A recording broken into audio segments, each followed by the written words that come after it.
तुम बहुत बड़े फितना हो रेनॉल्ड। कब तक? खुदा हमारे साथ है, खुदा हमारे साथ है।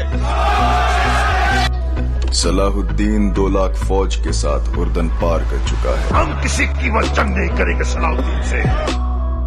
नतीजा सिर्फ एक है, शिकस्त। हम यसू के सिपाही और सलीब के रखवाले हैं, तो शिकस्त कैसे हो सकती है हमें? जंग बिल्कुल होगी। खुदा हमारे साथ है, खुदा हमारे साथ है, खुदा हमारे साथ। सुल्तान का फरमान है कि उनकी बहन की लाश, कातिलों के सर और यरूशलेम की कुंजियां उनके हवाले कर दें आप।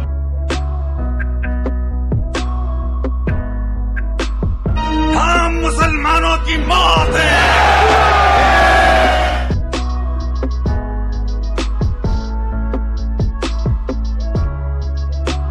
तुम अब जा सकते हो मेरे अजीज, मगर किराक महफूज नहीं, क्योंकि मेरे आका बस अब आने ही वाले हैं।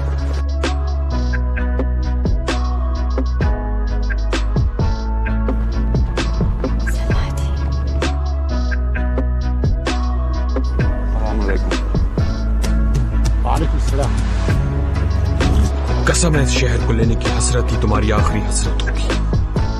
आपको शायद याद नहीं, मेरा नाम है सलाहुद्दीन। आपके लिए क्या है यरूशलेम? सब कुछ।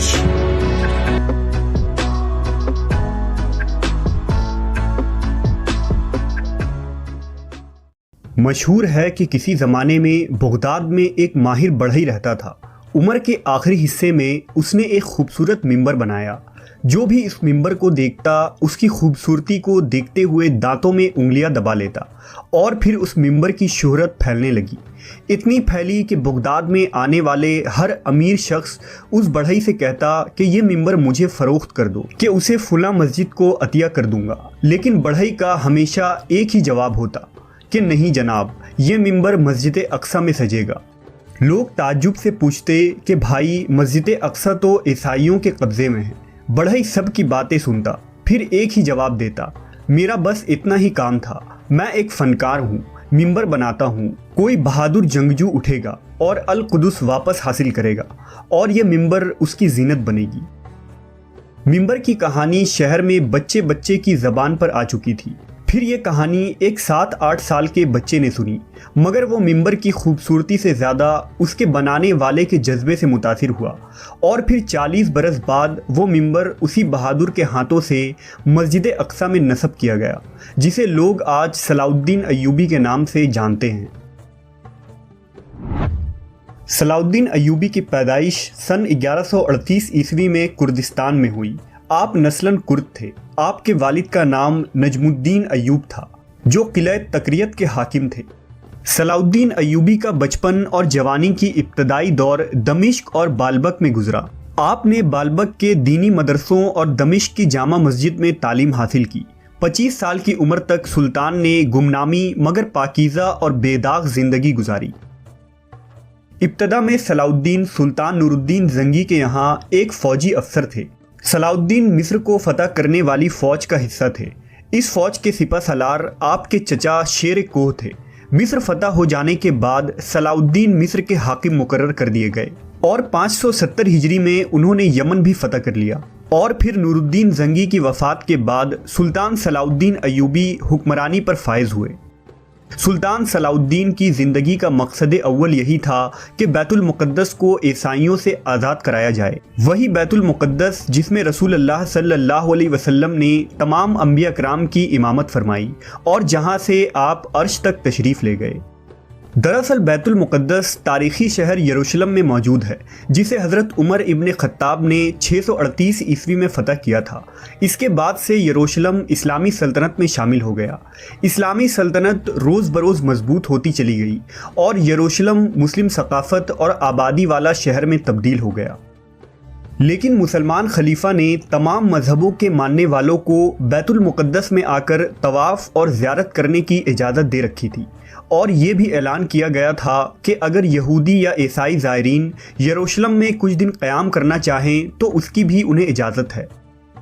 लिहाजा उन्होंने बैतुल मुक़द्दस में गाना बजाना और रक़्स करना शुरू कर दिया उस वक्त इस्लामी रियासतें सल्जूक तुर्क के हाथों में थी, लिहाजा सल्जूकों ने ईसाइयों से गुजारिश की कि वो बैतुल मुक़द्दस के तक़द्दुस का ख्याल करें और इस मुक़द्दस शहर का एहतराम करें, वरना उनके खिलाफ सख्त इक़दामात उठाए जाएंगे। इसी दौरान एक ईसाई राहिब पीटर ने कुछ मनगढ़ंत कहानियाँ लोगों को सुनाई और ईसाइयों को इस बात का यकीन दिलाया कि मुसलमान उन पर जुल्म और तशद्दुद कर रहे हैं। उसने अपने साथियों के साथ बरतानिया, जर्मनी, इटली, यूनान और तमाम बड़े बड़े यूरोपीय ममालिक का सफ़र किया और ईसाइयों को मुसलमानों के ख़िलाफ़ उकसाया। लिहाजा सन 1095 ईस्वी में ईसाई पॉप ने फ्रांस में एक कॉन्फ्रेंस मुनक़्क़द की, जिसमें ईसाइयों पर जोर दिया गया कि वो उठ खड़े हों और यरूशलेम को मुसलमानों से आज़ाद करवाएं। उन्होंने इस जंग को मुक़द्दस जंग का नाम दिया। इस दौरान तमाम यूरोप में एक अफवाह फैला दी गई कि हज़रत ईसा दोबारा नाजिल होकर ईसाइयों के तमाम मसाइब का ख़ात्मा करेंगे, लेकिन उनका नुज़ूल उसी वक्त होगा जब यरूशलेम का मुक़द्दस शहर मुसलमानों के कब्ज़ा से आज़ाद करा लिया जाए। इस अफवाह ने ईसाइयों के मजहबी जोश में बेपनाह इजाफ़ा कर दिया। ईसाई मजहबी रहनुमाओं ने इस बात को आम किया कि अगर कोई चोर, बदमाश और बद किरदार भी बैतुल मुक़द्दस की ज़ियारत करेगा तो वो जन्नत का मुस्तहक़ होगा। लिहाजा इस अक़ीदे की बिना पर हर तरह के लोग बैतुल मुक़द्दस आना शुरू हो गए। इस जंग में 10 लाख सलीबियों ने हिस्सा लिया, लिहाजा ईसाई फ़ौज जत्थों की शक्ल में यरूशलेम की तरफ बढ़ने लगी। ये लोग जिन रियासतों से भी गुजरते, मज़ीद ईसाई कबीले के लोग उनसे आ मिलते और इस तरह उनकी तादाद बढ़ती चली गई। तकरीबन पूरा यूरोप हथियारों से लेस जोश व खरोश के साथ यरूशलेम की तरफ बढ़ रहा था। जब ये लोग यरूशलेम पहुंचे तो सल्जूक फ़ौज से उनका सामना हुआ, लेकिन 40 दिनों के बाद सल्जूकों ने हथियार डाल दिए। ईसाई हमला आवर यरूशलेम में दाखिल हो गए और मुसलमानों के खून से होली खेली गई। तारीख़ी किताबों के मुताबिक यरूशलेम की गलियां टखनों तक खून में डूबी थी। पूरे शहर में मुसलमानों की लाशें बिखरी थी। बर्बरियत का ये आलम था कि मुसलमानों को उनके घरों के छतों से नीचे फेंक दिया जाता और उन्हें ज़िंदा जला दिया जाता था। तारीख़ में ऐसी जुल्म व बर्बरियत कहीं देखने को नहीं मिलती। मस्जिद मुसलमानों के खून और कटी हुई अज़ा से भरी हुई थी। 8 दिनों के उस मुहासरे में तकरीबन 60,000 मुसलमान कत्ल किए गए।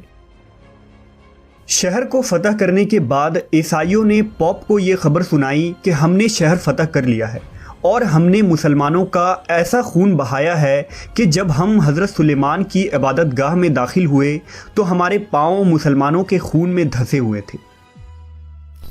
यरूशलेम पर ईसाइयों के कब्ज़े के बाद पूरी मुस्लिम दुनिया परेशान थी, लेकिन खलीफा इतना कमज़ोर था कि कुछ न कर सकता था। जल्द ही यरूशलेम पर कब्ज़ा करने वाले ईसाई फ़ौज को पूरे यूरोप का सहारा मिल गया और उन्होंने फ़लस्तीन, शाम और उर्दून के इलाकों पर भी कब्ज़ा कर लिया, जहां बेदरीग मुसलमानों का कत्ले आम हुआ, औरतों की असमत दरी की गई और तराबलस में मुसलमानों की उस अजीम लाइब्रेरी को जला दिया गया, जहां फ़लसफ़ा और साइंस के मौज़ूआत पर तकरीबन 19 लाख किताबें मौजूद थीं।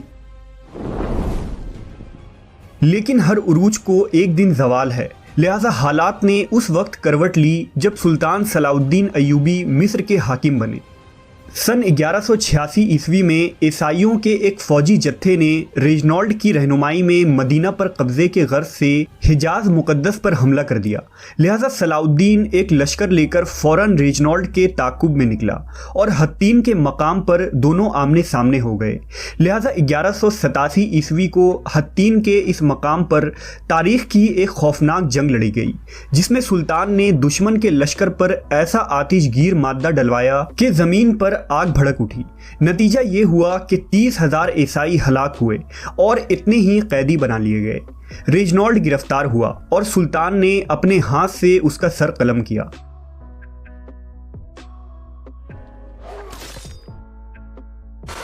हत्तीन की खबर आग की तरह ईसाई दुनिया में फैल गई और पूरे यूरोप में सलाउद्दीन का खौफ बैठ गया, जिसने मुट्ठी भर लश्कर के जरिया 60,000 ईसाइयों को धूल चटा दिया था। हत्तीन की फतह के बाद सुल्तान ने बैतुल मुक़द्दस की तरफ रुख किया और 1 हफ्तों तक खूनरेज़ जंग के बाद ईसाइयों ने हथियार डाल दिए। बैतुल मुक़द्दस पूरे 91 साल बाद दोबारा मुसलमानों के कब्ज़े में आया, लेकिन फतह के बाद सुल्तान सलाउद्दीन ने कैदियों के साथ मुनस्सिफ़ाना सलूक किया। آپ نے ہر قسم کی لوٹ مار سے لوگوں کو منع کیا، قتل عام کو روکا، شہر میں موجود تمام عیسائیوں کو معافی دے دی۔ رحم دل سلطان نے فدیہ کی نہایت ہی معمولی رقم مقرر کی اور جو لوگ وہ ادا نہ کر سکے انہیں بغیر ادائیگی شہر چھوڑنے کی اجازت دے دی گئی۔ سلطان نے جس طرح عیسائیوں اور یہودیوں سے برتاؤ کیا تھا اس سے اس نے مغرب کے لوگوں کے دل جیت لیے، لیکن یورپ کے صلیبی حاکموں کو یہ شکست منظور نہ تھی، لہذا انہوں نے لڑائی کی تیاریاں شروع کر دی۔ جرمنی، اٹلی، فرانس اور انگلستان سے فوجوں پر فوجیں فلسطین روانہ ہوئی۔ انگلستان کا بادشاہ رچرڈ شیردل 6 لاکھ فوج لے کر فلسطین پہنچ گیا۔ مسیحی دنیا نے اس سے پہلے اس قدر لاتعداد فوج ابھی تک فراہم نہ کی تھی۔ یہ عظیم الشان فوج عکا کے بندرگاہ پر کھڑا تھا۔ انہوں نے عکا کو فتح کر لیا۔ عکا کی فتح کے بعد صلیبیوں نے فلسطین کے بندرگاہ اسقلان کا رخ کیا، جہاں سلطان صلاح الدین ایوبی سے ان کا 12 مرتبہ مقابلہ ہوا۔ اس مقابلے میں سلطان نے جواں مردی اور بہادری کی مثالیں پیش کی، لیکن چونکہ کسی بھی مسلمان حکومت یا خاص کر خلیفہ بغداد سے کوئی مدد نہ پہنچی، لہذا سلطان کو پیچھے ہٹنا پڑا۔ اس دوران میں سلطان نے بیت المقدس کی تیاریاں مکمل کی، کیونکہ اب صلیبیوں کا اگلا نشانہ بیت المقدس تھا۔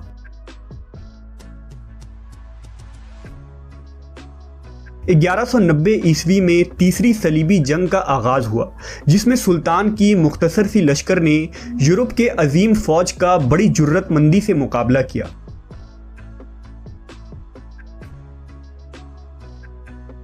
جب فتح کی کوئی امید باقی نہ رہی تو صلیبیوں نے آخرکار صلح کی درخواست کی۔ مورخین نے لکھا ہے کہ جنگ کے دوران بادشاہ رچرڈ شیردل اور سلطان صلاح الدین کا آمنا سامنا ہوا تو سلطان کے ایک ہی وار سے رچرڈ کا گھوڑا گر پڑا اور وہ مر گیا۔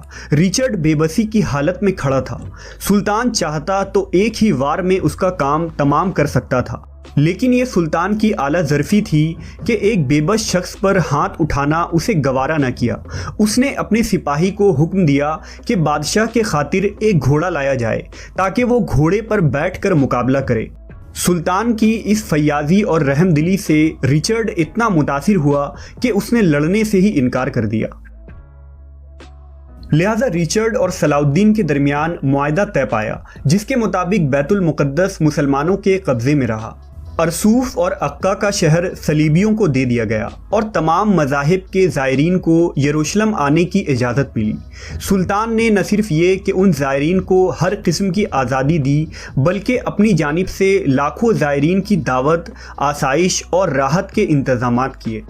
سلطان کا غیر مسلموں سے سلوک عین اسلامی تعلیمات کے مطابق تھا، اور یہ اس بات کا ثبوت ہے کہ اسلامی حکومت میں غیر مسلموں کے حقوق بھی اسی طرح محفوظ ہوئے ہیں جس طرح مسلمانوں کے۔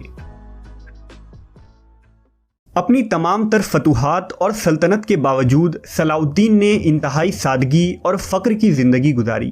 5 امیر ترین سلطنت یعنی شام، ایران، مصر، حجاز اور یمن کا مالک ہونے کے باوجود ان کا اپنا کوئی گھر نہیں تھا۔ پوری زندگی عام سپاہیوں سا لباس پہنا۔ زہد کا یہ عالم تھا کہ ان کے پاس کوئی زمین یا جائیداد تک نہ تھی۔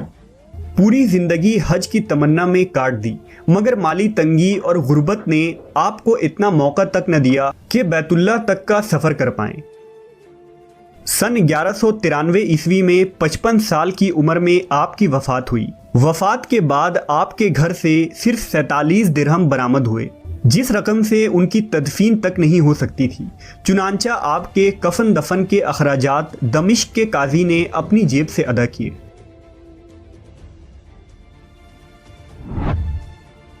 آج وہی سرزمین شام اور سرزمین قدس جہاں پر مسلمانوں پر مظالم کے پہاڑ توڑے جا رہے ہیں، یہ سرزمین آج پھر سے ادھر ادھر نظر دوڑا کر کسی صلاح الدین ایوبی کا انتظار کر رہی ہے۔ تمام امیدوں کے باوجود بھی کسی سلطان کی آمد دکھائی نہیں دیتی۔ القدس جو آج بدقسمتی سے پنجے یہود میں جکڑا ہوا ہے، آج سلطان کا مفتوح بیت المقدس یہودی تسلط میں کسی صلاح الدین کا منتظر ہے۔ لیل و نہار کی کتنی گردشوں نے قبلہ اول کی آہو قرار سنی ہوگی۔ ظلم و ستم کی یہ سیاہ رات اب بہت طویل ہو چکی ہے۔ صبح امید کی تلاش اب دم توڑنے کو ہے۔ गर्दिश वक्त उसी बढ़ई और बच्चे की तलाश में है जो किसी मिंबर को बैतुल मुक़द्दस में नस्ब करने का इरादा रखता हो।